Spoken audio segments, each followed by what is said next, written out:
What's up guys, Mike here, the Detroit Borg, taking a look at the all-new MacBook Pros for 2016. These are the first complete redesigns of the MacBook Pro since 2012, so it's been a long time. Now the first thing to know is that there are actually three models. There's the baseline 13-inch as I have here, there's also a 13-inch with a Touch Bar and Touch ID, and the 15-inch with Touch Bar and Touch ID. We're going to take a look at those when they come in later this month, but right now we're going to take a look at the entry-level model, which retails for $14.99. So the baseline model is the only one with a 12-key function row instead of the touch bar, which is an OLED display. So with a complete redesign, of course, it gets thinner, lighter, more compact with a better display, a new keyboard design that's more shallow. We also get all new I/O ports with Thunderbolt 3, and they're much more simplified this time. And of course, we get much better specs in addition to the supersized trackpad, which is almost twice the size of the previous model. Also new with this generation for the first time is Space Gray, and that's also joining Silver. So the box itself does reflect that new darker black color, so you'll see that dark black MacBook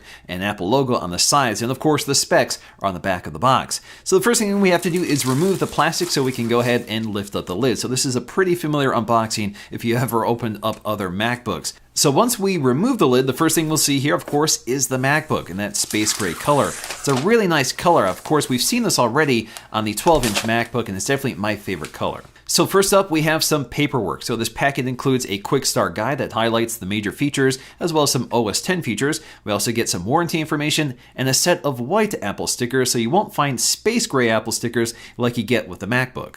Now missing here is that microfiber cleaning cloth that used to come with other MacBooks. So beneath that we'll find a plastic wrapped 61 watt USB-C power adapter. So this power adapter of course is not MagSafe, so it does have a detachable USB-C cable, which I think makes it a little more durable, which means if you damage the cable you don't have to replace the entire adapter.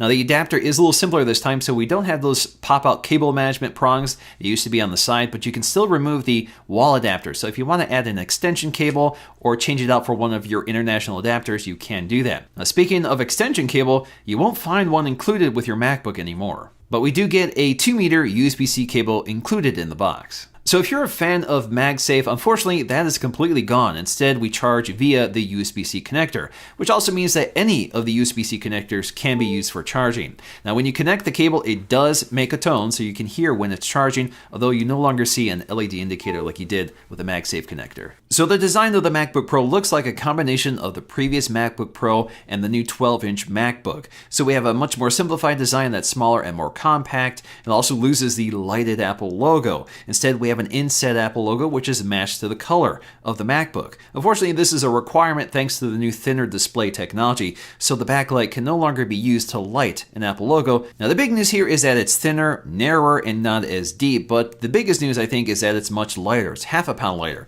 so it's 3 pounds, which makes it much more portable. Now when it comes to the display of the 13-inch MacBook Pro, we have the same resolution as the previous generation, 2560 by 1600. It's good for 224 pixels per inch. So it's a really sharp Retina display, but this new display is 67% brighter with a 67% higher contrast ratio with 25% more color. So like the newest iMacs, the iPad Pros, and the iPhone 7, this is also compliant with the P3 standard for that wider color gamut. So these displays are definitely much brighter with more vivid colors, and that contrast definitely gives the display much more depth. So things look a lot more vibrant compared to the previous generation, which looks muddy compared to this model.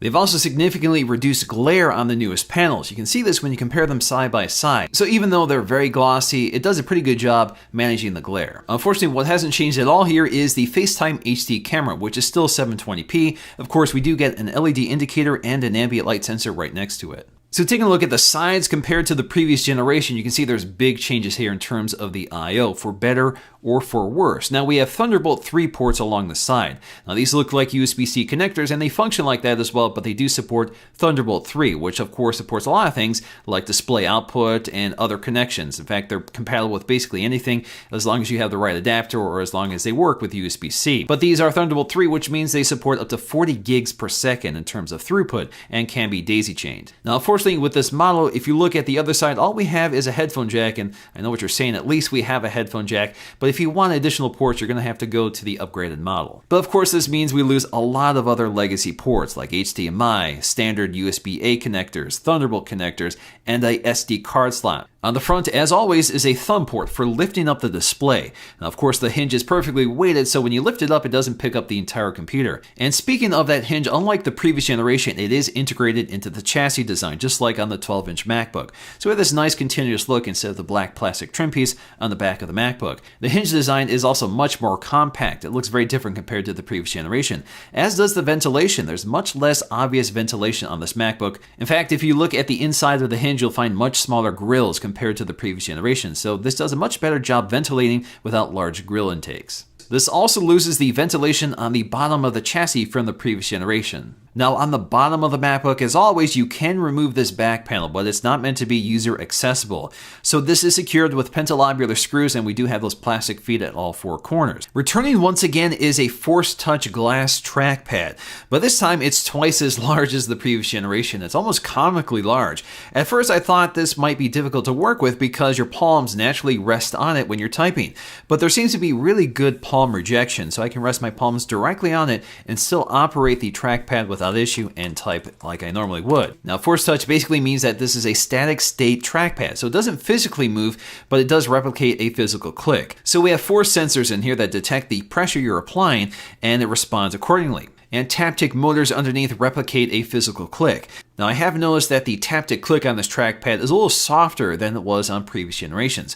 I'm not sure if that's related to the size of the trackpad or if they've reprogrammed it just to be a bit softer. Now, I think what concerns most people is the new keyboard, which is a very different design from the previous generation. This uses that same butterfly technology that's also in the 12-inch MacBook, which some people absolutely hate. Now, Apple is referring to this as a new revised second generation of that same technology, and there's definitely a big difference in terms of how it works. The keys are very shallow and they're much wider, but they're much more solid with a very distinct click. So they definitely have a much more pronounced buckling feel than the previous generation. Now, for me, this means the keyboard is extremely fast and accurate. I really like this keyboard. It's better than the 12-inch MacBook and a huge improvement over the old MacBook Pro, which to me feels like typing on a sponge. They're much softer, they wobble, and they're definitely not as solid or as fast as this new keyboard. We also have a much improved backlight. So each key gets its own LED light, and there's much less light leaking, but it's also much more vivid than the previous model. They've also completely redesigned these speakers, so you now see speaker grills on the front on either side of the keyboard. They are much louder with a much deeper range, a much wider feel, and they're much clearer. They sound fantastic and are a huge improvement over the MacBook Pro and the MacBook Air. So let's go ahead and take a listen. What's up, guys? Mike here, the Detroit Borg, taking a look at the new Pixel and Pixel XL. These are Google-designed smartphones built by HTC. So really, this is Google's vision of what they want their Android smartphone to look like. Now, both of these phones are running Android 7.1, but they also have a launcher unique to this phone called the Pixel Launcher, which also comes with a feature that's an exclusive to the Pixel at the time of this video, which is the Google Assistant, which has a lot of capabilities, which we'll explore later in this video. In terms of specs, I have the very baseline model. So that comes with a 2 GHz Core i5 dual-core Skylake processor. That's a 6th gen processor.